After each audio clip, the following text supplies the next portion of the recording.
got a confession to make. I need to get this off my chest. As a business owner, we all make mistakes.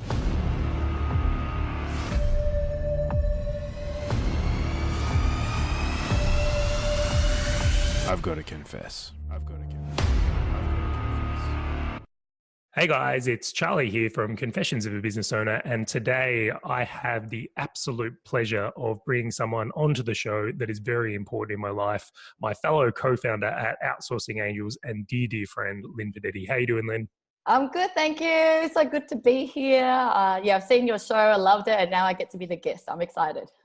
It has taken us too long to get you on the show. It's I won't lie, I've been putting little hints out there for a while, and I'm really happy we've been able to make this happen because I think you're such a clever person, and some perspectives you bring to this world will be just so important. I hope so. Thank you. Yeah, I look forward to sharing some things that I know today. Excellent. I think you're going to drop some bombs, in all honesty. So before we get into that, though, there's going to be a lot of people that don't know about Outsourcing Angel or what it is. So did you want to describe that for us? Yes, so Outsourcing Angel is for small business owners who don't have enough time to do their marketing, admin work.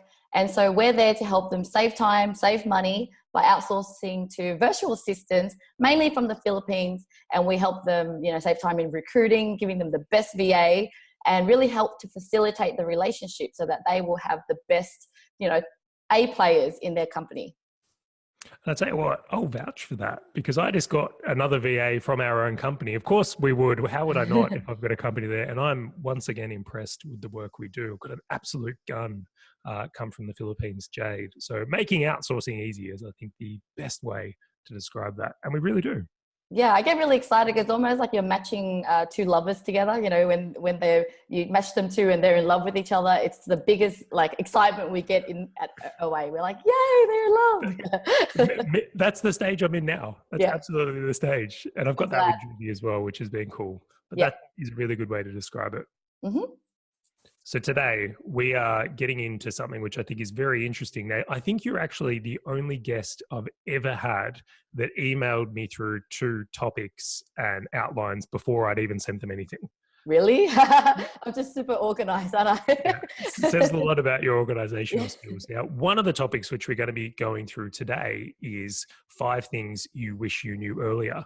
And I had a read through these, and I think they're such fantastic points. So what I'd love to do right now is we're going to dissect these one by one.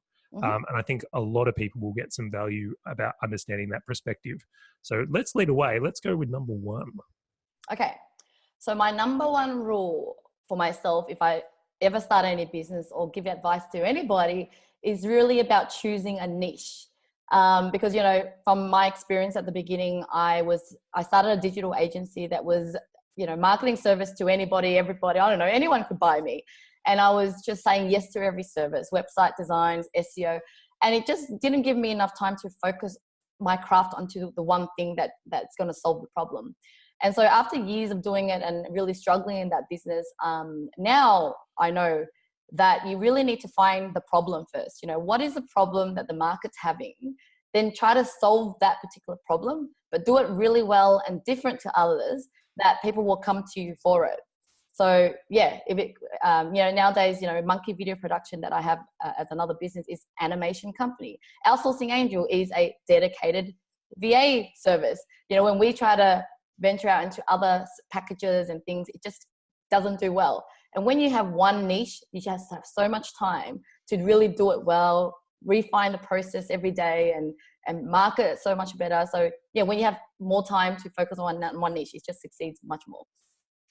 I agree so much. And obviously, because we share a business, it's one of those things where I've seen this as well and I can see it, especially with Outsourcing Angel, is like when we had other services, it was so much more complex. It was so much harder to scale. And since we've focused in and niched and solved a particular problem, I know. I think my hairline's coming back. Okay. Yeah, at the time, most people, what happened is when you're starting a business is you're trying to make money as much as you can. So you're saying yes to every client. I remember going, hey, there are people that can't afford the ongoing VAs. Let's just do prepaid, make it easy for them. And so we were busy trying to create a service just to cater to this minority or the people that we shouldn't really target in the first place. And then we just spent so much time creating processes and things that we end up getting burnt out. We weren't doing good at it. We were neglecting the service that we're doing well, that was more profitable or easier to do. So that's my biggest thing now. It's like focus on a niche, then do that really, really well. That's a brilliant point you've mentioned there, is since doing that, how much stronger we execute the one thing. Like our delivery has gone from let's say gone to like 9 or 10. Like we actually are so much better at doing the thing because of the focus. That's a really great point. Yep. Excellent. So let's lead into the next one then, number 2. Yes. My number 2 is, for many years, I was stressed out trying to get the next client because I was selling a fixed price service, something that you need. I give you a quote and then you pay for it. We deliver the project and then, you're gone and I don't know what else to do. I'm out there looking for more services or more people to sell the service to. So nowadays, it's all about recurring. It's really about setting up your business in a way that brings the clients back again and again and again. So with Outsourcing Angel, it is a monthly service. So, we know that once we do all the hard work, we spend so much time in marketing, so much time in sales, and it will be so sad to not see them again next month, and so putting all that hard work and knowing that we can create a service that they need us ongoing, then, that's the best way. As a business owner, you get to sort of, relax and knowing that, your clients are continuing to pay you and you could spend time just growing the business. Another just brilliant thing. I agree with this one. I am biased, but I don't think I would ever start a business that wasn't recurring revenue again. Would you? No way. Because it's so hard. It's stressful. And, that's the thing. That's why you need to really think of the problem, niching it, and then so that you could customize a package that they'll come back for it because it's going to solve their ongoing need. I think there's another really good point in there about the idea of that you always need to be selling when you have a one-time product. Yes. And that can just be exhausting. That's right. It's exactly right. So I remember going out networking, just running out of ideas of how to get new clients. And, it was a blessing that I met you and you're the lead generation guy. And, we started to do Outsourcing Angel together and I no longer had to worry about lead gen anymore. So that was the best too. Absolutely. And I think we'll probably even do a whole dedicated episode to the story of Outsourcing Angel at some point as well, because I think that almost ties in directly with your point 3. Yes, that's right. I wish I did this earlier. So, for many years in the beginning, as a business owner, you had to wear so many hats. So I was the lead generation girl, going out there networking. Then when I come back, I was a project manager trying to, manage the project, getting the staff to deliver the services. I was wearing every single hat. But one thing I did know that I didn't enjoy was like marketing. I was really good at team building, fulfilling orders, very organized, back end stuff I was really good at. I mean, I could sell because I have to, but I just hated it. And so, but I remember I had to force myself to learn Facebook marketing. And so I went to do a course only to go, I just can't deal with this. And then that's when I met you and you love lead gen. And then I was like, why don't we partner together and do something together where you love this part, I love that part, and we could do stuff together. And ever since then, with that success, I'm just duplicating this again and again, like as in if there's a division or a department in our area that we know that we need someone really strong in, instead of, trying to do it yourself or even, nowadays I even prefer finding partners rather than hiring a full-time person, because when you're finding contractors, I wouldn't say contractor, they're more partners, someone who's entrepreneurial, who wants to, grow and love the challenge of a business, they're going to be so much more ambitious and they're going to take on that role as a partner and they're going to do that really well. An example recently is we found a partner in our sales department. We now have a sales partner who is, really handling sales so well. He takes the sales part like his own business. And so now we've got the lead gen taken care of, the sales taken care of. You've got me as a partner in the whole production. So partnering with someone and partnering the areas that you're not good at is, one of the key to our success lately, or my success lately. Absolutely. You opened my eyes to this in a big way. Prior to actually, our relationship and outsourcing angels and all the rest, I would have disagreed thoroughly. And I'll bet there's people out there listening to this episode right now in rage of the idea of this. But it makes business so much more fun. Like business is a team sport. Yes. It's so much easier. I mean, like, because I get to focus on my department, my craft, I get to do it so much more better because I have more time. I'm more passionate, and leaving you to do your particular part so well because you just have to do that every day. But if you had to do other things, you won't enjoy it either. So we basically get to play a game of Monopoly together and picking our player, our part, and choosing the best strength that we're good at. And then just, it's fun. It makes business so much more fun. Absolutely. I agree with that. And one of the points specifically is that I honestly believe Outsourcing Angel has a world-class culture. It is unbelievable how that team has come together. Like you could change sports. You could take all these people in this culture and we could do something different. And I bet we'd do well just because of how strong the team is. Yes. I couldn't have done it at your level, and would never have achieved the same synergy that you did. Don't get me wrong, I'm not terrible, but it just goes to show that leverage point has allowed me to get a world-class culture out of Outsourcing Angel by allowing you to shine in the areas you're good at. So I really want to encourage people is like, business is a team sport. Get other people involved, leverage what you are good at, and get in what you're not good at. So such a good point there, Lynn. Yeah. I remember what you said about I'd rather make $1 doing nothing than making $100 doing everything. And so, I agree with that quote. And I'd rather do nothing and just make a little bit of everything. Yeah. Yeah, well, that's absolutely my mantra. And just for some context around that, I put a card up or a quote or whatever you want to call it, saying that I would rather make $1 and do nothing than make $100 and have to do everything. And I was referring to the idea that in business, a lot of people sell things that only they can deliver rather than what their team can deliver. And it's like, good revenue in a business is when we sell things that the team can deliver, or I don't have to do, I should say. Yes, that's right. And bad revenue is when I take on those projects where I have to do everything. And exactly. I don't do that at all anymore. Yeah, and nowadays we could legitimately say we can travel and do anything, and the business is still running without us. So that's so much more happier than doing everything yourself and making more money. Yeah. It's an interesting concept, and we're going to dig into that a little bit more in our next point, which is point 4. So take me through what you wish you knew earlier. Point 4. So, when you start your own business and you even have the privilege of hiring your staff, and you think you have a business and you think, oh, great, I have a team now. But only to realize that you really don't have a business because the business still needed you. The clients are still calling on you. There isn't a clear system and process to do things again and again. And so for many years, I was still sort of self-employed. I didn't realize it, even though I had a team. And I remember talking to you and you were making me aware and awakened that, hey, we actually, you don't really have a business because the clients are needing you.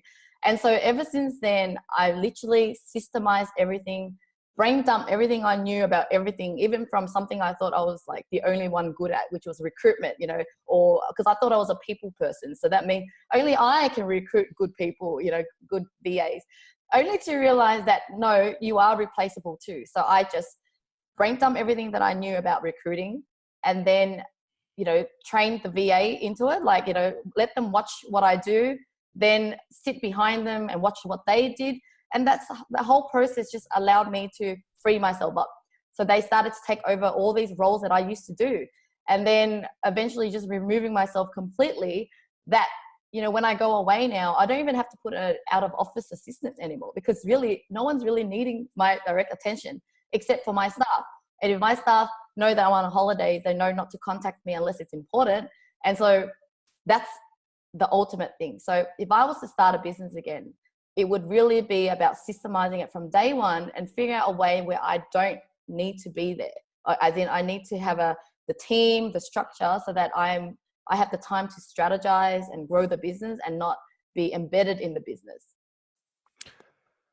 I think this is my favorite, but this is so important. It's like, absolutely. And we look at this and you can go through these points. If we were both going to start again, I think we can agree that, we would focus on a niche. We would create recurring. We would bring in the right people. But this point here, number 4, is one that just gets neglected. And it's like, I don't think you can start removing yourself too early. Ideally, never be in it. That's right. So yeah, if you've done all those first 4 points, the whole removing yourself should be easy, you know, because you're figuring out your partners that you want to partner with, which strength you want to focus on. And I'm not saying to remove myself and do nothing, is removing myself so that I can do what I want and when I want. But not, you know, we're not encouraging you to be lazy here, and because you want to set a good example for your company and your team that you're still working out in a different way, a way that is so enjoyable that it feels like play as well. Yeah, I kind of describe it as Christmas Day. Like, it's choice. That's right. You get to choose what you want to do. Yes. Which makes it all the more excellent. And, you know, absolutely, so many entrepreneurs don't get to take time off because they're just in it so hard. And when they stop, so does the business. But I want to dig into something a little bit interesting there, is that you recognize something that you were actually self-employed. How would you describe that moment or that realization, and what caused you to kind of see it?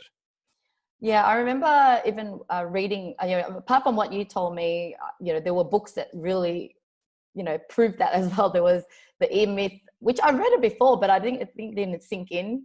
Business to Sell, I think that was the one key book that made me realize even, yeah, like how you're so embedded in the business sort of thing. But yeah, so those evidence of, you know, what you said, and then even realizing that, yeah, right, you know, even though I have these people, but the projects don't go well without me being involved. The clients are still, no, Lynn, I want you, or whatever. And I've just basically made it look like I'm the point of contact, even though I've got the team. So it's because I didn't systemize it. I didn't really teach the team well. I didn't train them well. I had me involved in the whole process. So yes. It's funny, it was a book for me as well. It was The Cash Flow Quadrant by Robert Kiyosaki. It was the one that made me really see it from there. And then those other two, the E-Myth and Built to Sell, were supported that as well. And I was like, oh my God, I'm self-employed. Yeah. I know. Oh yeah, and you know the sign when you're stressed out about clients. You know, when, you know, at least when, you know, you have a system where your staff are dealing with them, and, you know, and something's going wrong, you know, you're not so personally involved. You can at least go and fix the process and get them to deal with it. But when the clients are calling you and you're having to deal directly with the problem, you're like, okay, yeah, I'm self-employed. Absolutely. And it was another really good comment you made about the fear of getting other people to do things, that belief system of like, oh, no one else could do this. Like, my team couldn't do what I do. Yeah. Like, I think everyone has that. I certainly do it anyway. But the thing is, I didn't even know I had that problem, because I remember I have a, you know, an outsourcing company. I always knew how to hire people, and I delegate a lot of things, but still, I was still holding on some beliefs that I didn't even know, you know, so I was still holding on to certain jobs, even some invoicing and accounting, because I'm like, what if people miss my money? You know, like, don't, you know, like they don't care about collecting invoices as much as I do, you know, so I rather do invoicing because I want to collect the money. And the whole recruitment thing, you know, it was just such a subtle belief that I didn't even know I had that belief. And I was holding on to this role just because I wanted to do a great job, thinking that I'm the best recruiter. So yeah, you really just dig and analyze yourself and dare to, you know, and you just change the belief that anyone can do your job. Just teach them, just give them a chance. Absolutely. And I even say that believing you can do it is the first step. If you don't believe it, you'll never, ever try to get yourself out of your business. But now that I've done it myself, and you've done it as well, and we've seen other people do it, we just know how possible it is with the right intentions and skills. So cool, Lynn. Yes. All right. Now we're going to get into point number 5 here. Yes. Another me here. Okay. So the last point, which I actually got reminded of this quote, which I knew earlier on, recently, was the quote. Let me just read it, because it's not a quote from me, but Bill Gates. Most people overestimate what they can do in 1 year and underestimate what they can do in 10 years. Now, why this quote is so important for me is that because when you know, as a gullible entrepreneur, when you first start out, you have like you're so naive, you have no skills, you have no experience, and yet you are so ambitious that you think you're going to make $1 million in the first year, you know, and because you set such a wrong expectation, you're such in a rush, you are not making good decisions, you're not realizing that your journey is a lot longer than that, and that you should spend that time learning, getting better at your craft, really just taking your time to do well at your job or giving great great services to your clients. And so if I could really do it again and set the expectation that I just want to be profitable from day one, for example, and I've been fortunate enough that the business that I've started has always been profitable from day one. I never had to inject, money into it. So I should have been really proud of that and really took time to learn and grow. But I remember some years where I literally cried because I was too ambitious, thinking that what happened to my $1 million I thought I was going to get, and it was stressful. It was draining because the expectation was completely wrong. And yet at the same time, I never looked longer than that 1 year. I didn't go, in 10 years time, I want the company to be global or making certain like big numbers. I wasn't even thinking that way. So, knowing what I know now, starting a business, just be patient, just really go, well, I'm going to spend the next few months really, creating a great package, great service, market it well and learn as I go. And, by the end of the year, if this business is profitable, it's great. But then in 5 years, I want it to be a, $3 million company or whatever, like something big like that. And so that's the advice I have for people, because if you're stressed because of your wrong expectation, some people will quit. Lucky I just hated working 9 to 5 and would never go back to a job. Hence I persisted. But there are some people who would end up going back to a job just because their expectation was much higher than reality. And then because if you set the right expectation, you won't be disappointed. So just to be clear, you didn't make millions in your first year, just to be clear. No. Far from it. Even my first nail polish business that I started, I worked it out. I said, there's like 1 billion people in this world. Everyone wears nail polish. I should make at least 1 million the first year. And this is coming from someone who's never started a business in her life, have no idea what a website or SEO was, and yet super ambitious in her first year goal. And yeah, so that was my experience. Well, I'll say that's one of your finer quality, Linz. You've got these astronomical dreams and big vision, which I think is so fantastic and essential to a company. But absolutely, trying to do it all in 12 months is a huge amount of pressure and draining and create all kinds of disappointments and stress. Yes.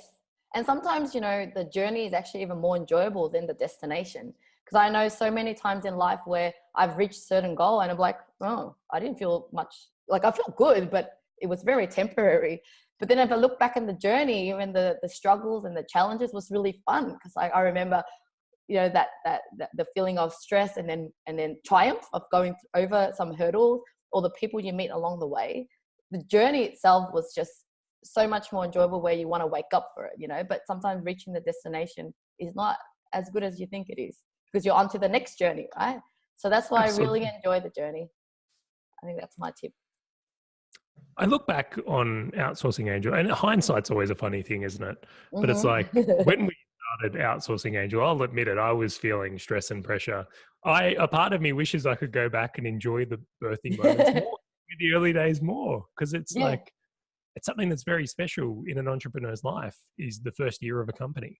Yeah. And to spend it rest is a horrible way to spend it. It's easy to say it now, but I agree. I'm the same. We're so ambitious. We're so like, let's get there earlier, get there fast. But now from our experience, we want to tell other people, like, out of all our experiences, the journey was so fun, even the bad stuff, because when you survive it, you're like, oh my God, we are so powerful. We are we're like a strong team. And if it wasn't for those struggles, we wouldn't know how good we are, or the tests, that we went through. That was a big realization we had earlier in the year. Every big problem we've had in our company has ended up being one of our best strengths. Yes. So it's like, I'm like, oh, like it wasn't fun having problems, but I'm like, they made us. Sometimes we wanted to kill each other, like every other partnership. So yeah, we may look happy now, but we did go through whatever we went through. But it was a good test, and it just showed that we cared about our relationship more than we realized. The business is a business. It's still a game that we're playing together, and but our relationship was much more important. And so yeah, we came out good. Absolutely. And one of the things that I think is essential when you're working with a business partner is the relationship. But I won't give away too much on that topic, because we're going to do a whole episode dedicated to working with a business partner. Yes. It's something we've navigated really, really well, particularly in the last 12 months. Yes. So what I want to do, guys, is that where's the best place people can find out more about you, Lynn? Is it just to send them to Outsourcing Angels website? Though I feel like maybe your Instagram as well. Yeah, I think my Instagram is the place to be now. I never used to love writing, but I find it really easy to write stuff on Instagram because you can be a bit more casual and it doesn't have to sound like an article. So I am sharing so much tips on parenthood, family, love, business, fitness. Yeah, I can't remember if I've said that already, but yeah, a lot of different things that mean a lot to me because I think looking back now, you know, you need to have success in every aspect of your life. There's no point in being successful in business and yet you have to sorry for swearing, you know, love life, or you're neglecting your kids, or you're not happy in other ways. So that's why my goal is to share wisdom around different areas in life, not just business. So go to Instagram. It's dash LinhPod, LinhPod, LinhPod, and you can see all my life stories there. Absolutely. Check that one out, guys. We'll have links around this episode wherever you are viewing it. But I'd put it out there. It's one of the best Instagram feeds I follow for sure. I rather love the entertaining posts and perspective and wisdom you do share. So it's quite good, Lynn. Yeah, thank you. Thank you, Charlie. So that's it for this episode, guys. This has been Confessions of a Business Owner with Lynn Podetti. 5 things I wish I knew earlier. Thank you so much for being on the show, Lynn. You're welcome. Thanks, guys. Bye.